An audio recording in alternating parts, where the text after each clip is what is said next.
Powered by Riverside FM. Running again, crushing my brain with the candlelight. Losing my breath, losing myself, dreams are out of sight. Stop struggling against my demons. Stop thinking life as fiction. Let it burn, burn, burn. Burn the pain, burn the lies, burn the fear inside myself. And burn it all again. It's the right time to escape. Welcome back to a very exciting episode of the podcast. Today we have a very special guest. Go ahead and introduce yourself. Hey there, guys. I am Lindsey Noble, and I am a host with Monster Jam. So I do in-arena hosting and some pit reporting with Monster Jam as well. Awesome. How are you today? I'm great. Monster Jam's currently at Thunder Alley, which is an amusement park. So we're actually at Valley Fair in Minnesota. So I am in the car doing this podcast, but you can see the roller coaster right behind me. So, can you tell me a little bit about yourself and how you got into working with Monster Jam? Yeah, I was really persistent, and I messaged them until they messaged me back, pretty much. But, I went to school for sports journalism, and after college, I worked for a baseball team and a hockey team. And then, like I said, just kept applying to Monster Jam. I'd wanted to work with Monster Jam my whole life since seeing my very first event. And they gave me a call back, and they allow you to be anywhere. So I'm out of Atlanta right now, and they just send me to wherever our next event is. So they sent me to Minnesota. So we're here in Minnesota, and I'll show you guys the ride trucks when they come around. Let me see if I can turn it around. I might not do it ahead of time. I'm gonna figure it out so I can turn it around because they're passing me. So you guys might be able to see a little bit. That's very cool. I don't use this app very often, but if not, I'll just selfie style it. But yeah, so what's it like? What's it like working for Monster Jam? Fantastic. It's always something new. You've got, so on a stadium level, you've got 12 trucks and 12 different drivers. And at an arena, you've got anywhere between 6 to 8 drivers and trucks. So just learning about each one of the trucks and each driver and their history. There's a lot of history at Monster Jam with the Anderson family and just the legacy that they have built over 40 years. So Gravedigger itself is the most popular truck in Monster Jam's history and has been around for 40 years. But Monster Jam itself is actually a 30-year-old company. So the legacy of Gravedigger is even older than Monster Jam. So it's great to tell that history, and there's just so much every single day that sometimes fans will ask me about, and I'll just constantly learning new things, getting to ride roller coasters and then talk about Monster Jam. And, I just feel like it's the best job ever. Every person's dream job, but it is also long hours and it's a lot of traveling, but I wouldn't trade it for the world. I love it. Yeah, I mean, for most people, monster trucks in general are just that one thing that people, I guess, tend to gravitate to just because it is so different. Mm-hmm. Yeah, so each one of our trucks weighs 12,000 pounds. So, they're huge. Yes, like our Megalodon body is 17 feet long. Typical truck is 12 feet high. So these are massive Monster Jam trucks. They're huge. They're the biggest in the business. And Monster Jam just does such a great job of being in such a diverse area. There's just so many places that we go throughout the United States, but also internationally. So we'll go to the Netherlands this season. I was in London in June. We will be in Germany. They've gone to Japan. They've gone to Australia. The list goes on, really. But I've been lucky enough to go to London with them. I hope that they'll send me to the Netherlands if it works out. So they're fantastic. I love working for them. They're really respectful. And at the end of the day, I think as a female in sports, it's really important for me to, I always say, have a seat at the table. And they're great about that. They listen to everything everyone has to say. It's fantastic. I would recommend it to anyone. So, what's your favorite aspect of what you do? My favorite aspect of what I do is that when someone comes into an arena or a stadium, no matter what is going on in their life, whatever is going on in their mind, whatever they're clouded with, whatever sadness, negativity, as soon as they see and hear these Monster Jam trucks, they're just entertained and they're so excited and thrilled. And it's just, to me, it makes it feel like you're giving someone an experience and they kind of get to escape the real world a little bit and just get to have such a fun and entertaining experience. And my job is to make sure that it is the most fun and it is the most entertaining and informative, and that also the questions that was in the back of their mind of how does a Monster Jam truck work, and what's different from a Monster Jam truck and a car, those kind of things are the things that I answer back in the pits. And I just love that, because there are a lot of times you'll ask yourself a question and you just kind of never figure out the answer, but just kind of think about, I wonder how those do run. Do they run on gas? Do they do this? And you never really get the answer. But for my job as a pit reporter, to be able to inform and entertain, I get the opportunity to teach people things and to also just give them an experience. I say an experience of a lifetime, because every Monster Jam event is so different. Everyone you go to has different drivers, has different trucks.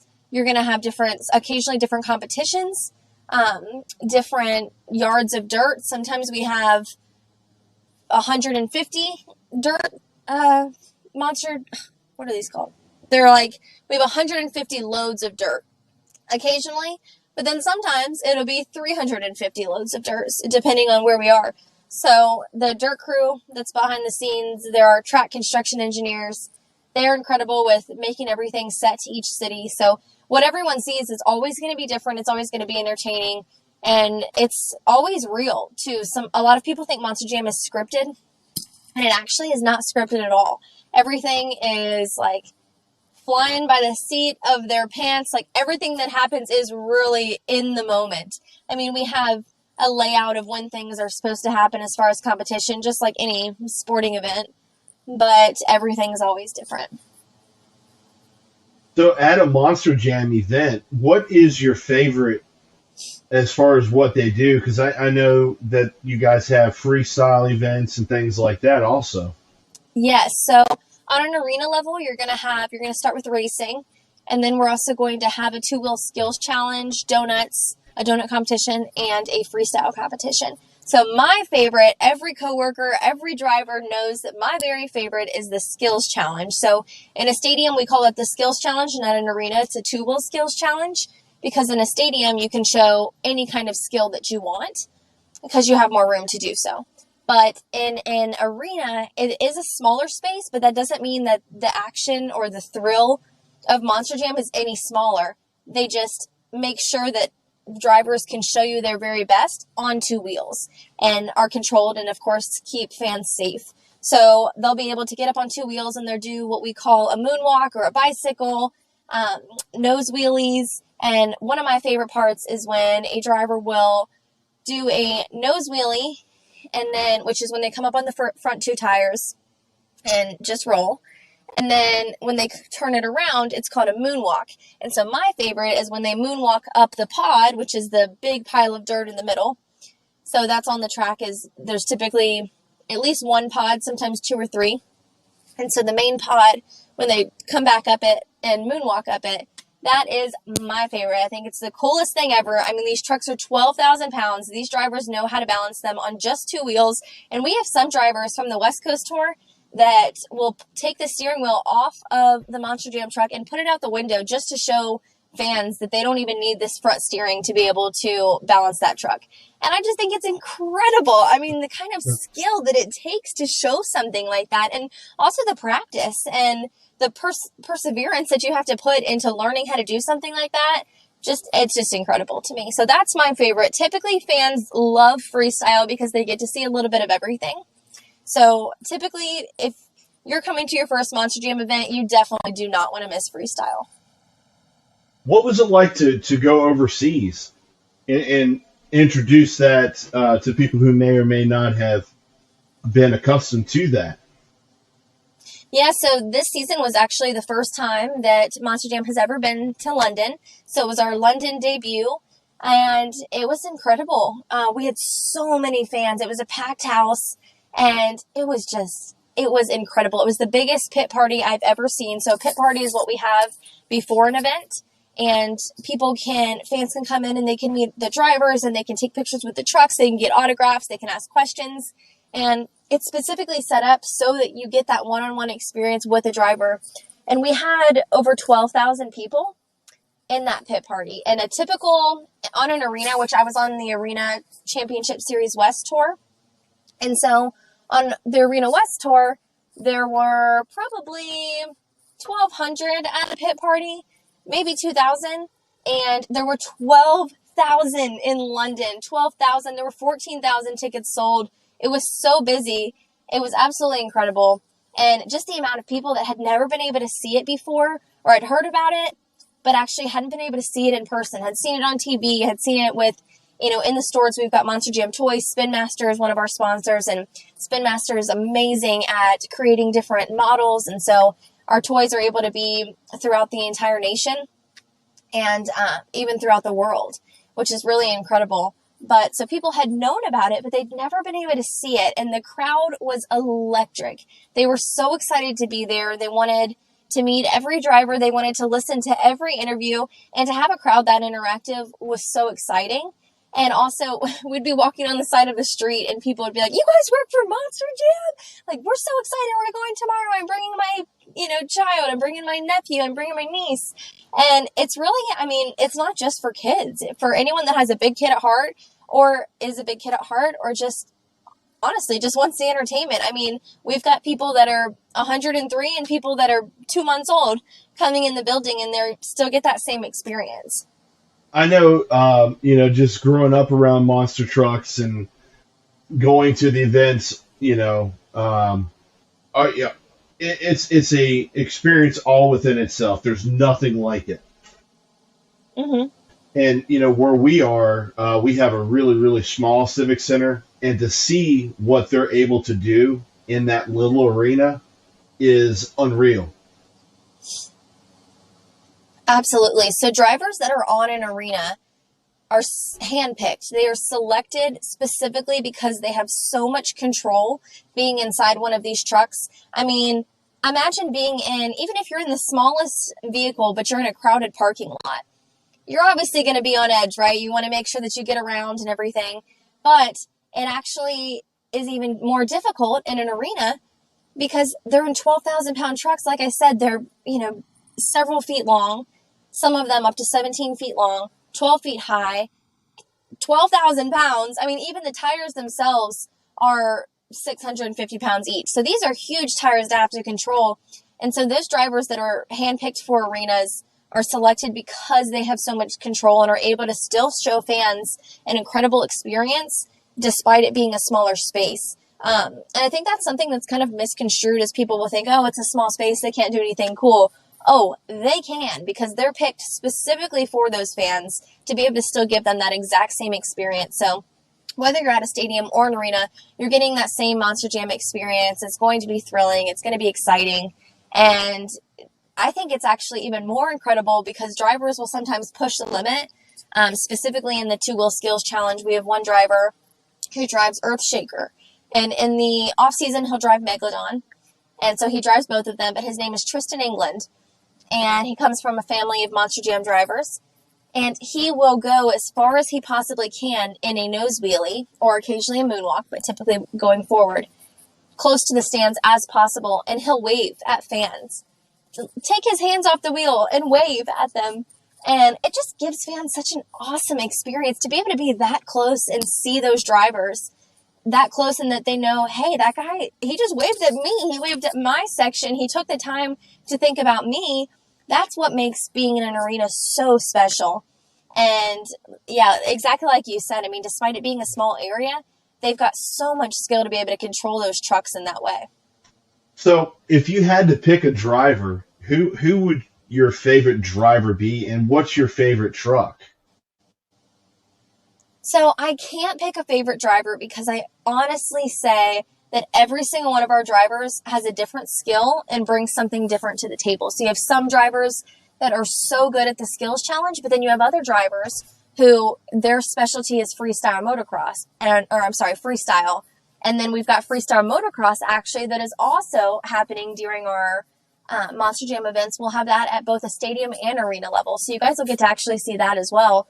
But everyone has a little bit of a different skill set. You've got people that are really, really good at donuts, and you know they're going to shine at donuts. Bernard Light was on my tour. He drove Alien Invasion beforehand and is now in Megalodon. And he is absolutely incredible at donuts. And his go-to line is always saying that whether he's eating them or doing them, he loves donuts. And that's so true. He actually loves donuts outside of Monster Jam as well. But so I feel like I can't have a favorite driver because there's so many that have such skill. I will say the driver I grew up watching was the driver of Max D. His name is Tom Mintz. Everyone knows Tom because Tom is a 14-time world champion. And he's incredible. Definitely look him up. He's been in Monster Jam several years, one of the originals.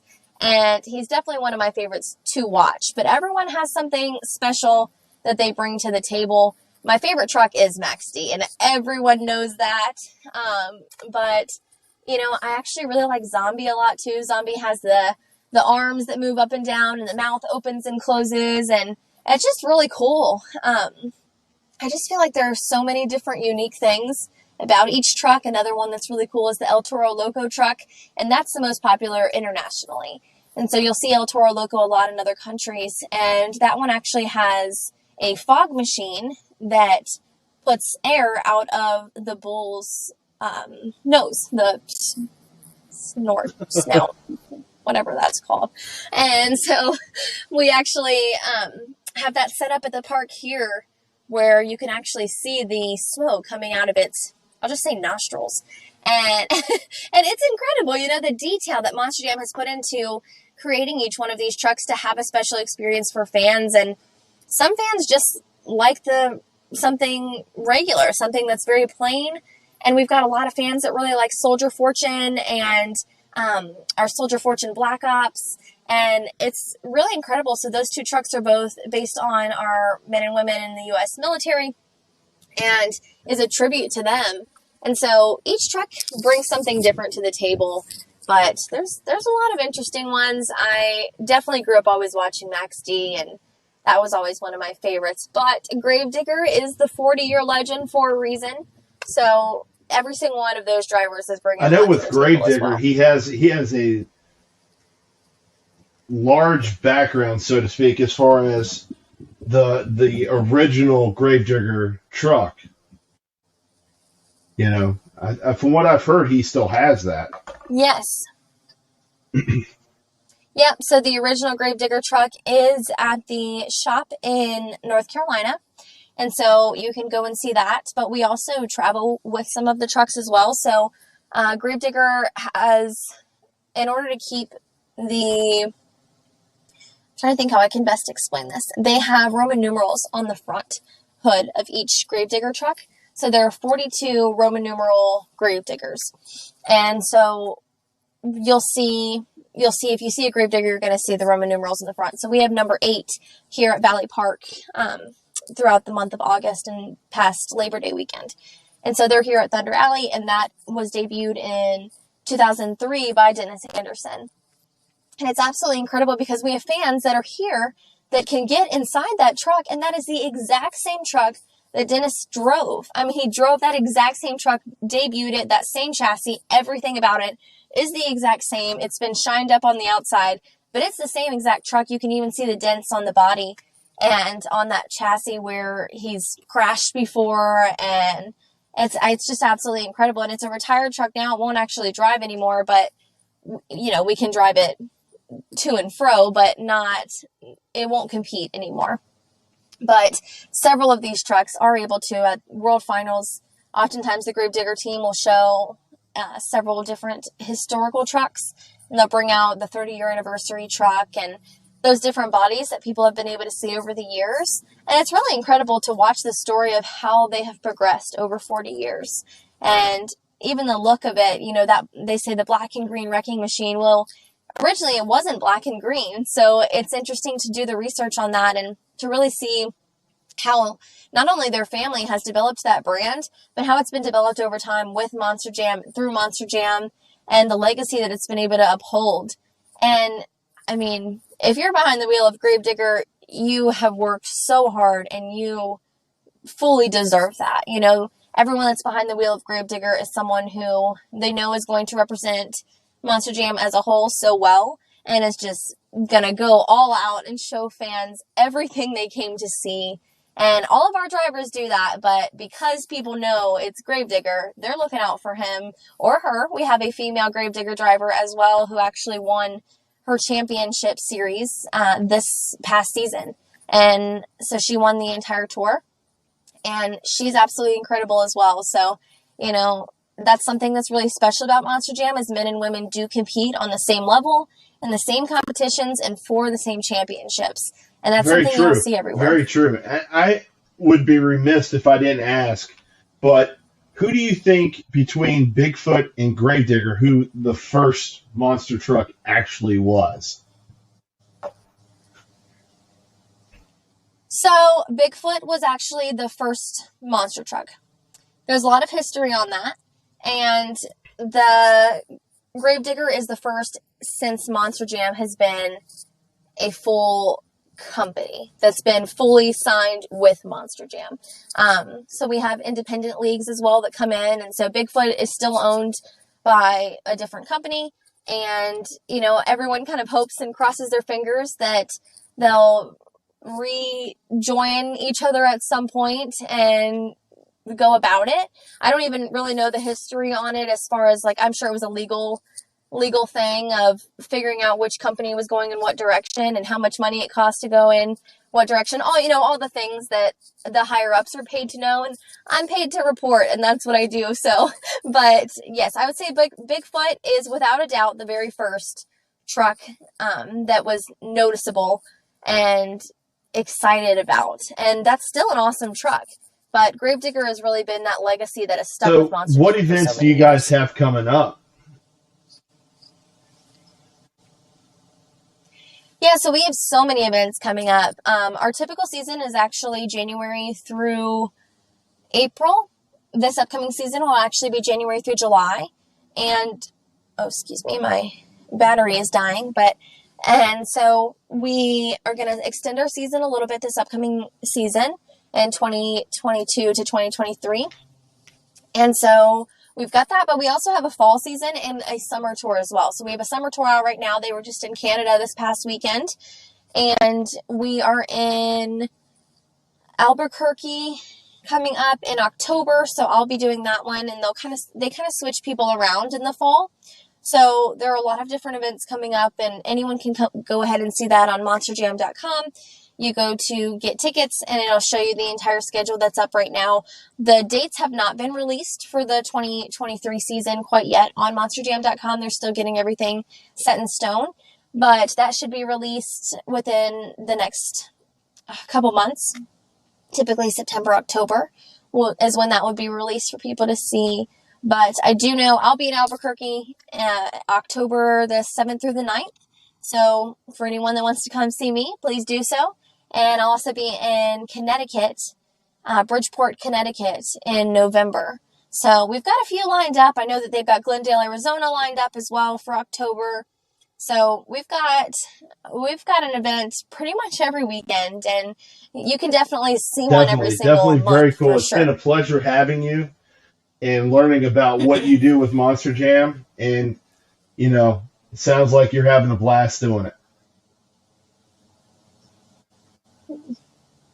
For sure, yeah. And, you know, we're hiring, so if anyone is interested, it's absolutely incredible. So Monster Jam is owned by Feld Entertainment, which owns different companies as well, such as Disney on Ice, Sesame Street Live, Marvel Live, and a few other companies as well that you can check out on our website, but I won't announce all of them. But so we have several different companies that are owned by Feld Entertainment, and Monster Jam is the one I'd always wanted to work for, and they gave me the chance, and it wasn't easy, but, you know, I always tell people that it's always a no if you don't try, and if you don't ask, it's always going to be a no. So shoot your shot, put in the application, send in your tapes, do your research, whatever you need to do. If you want to be there, then give it a shot. That's right. And Well, I think I anything is appreciate it. possible, so. And, you know, hopefully we can do this again.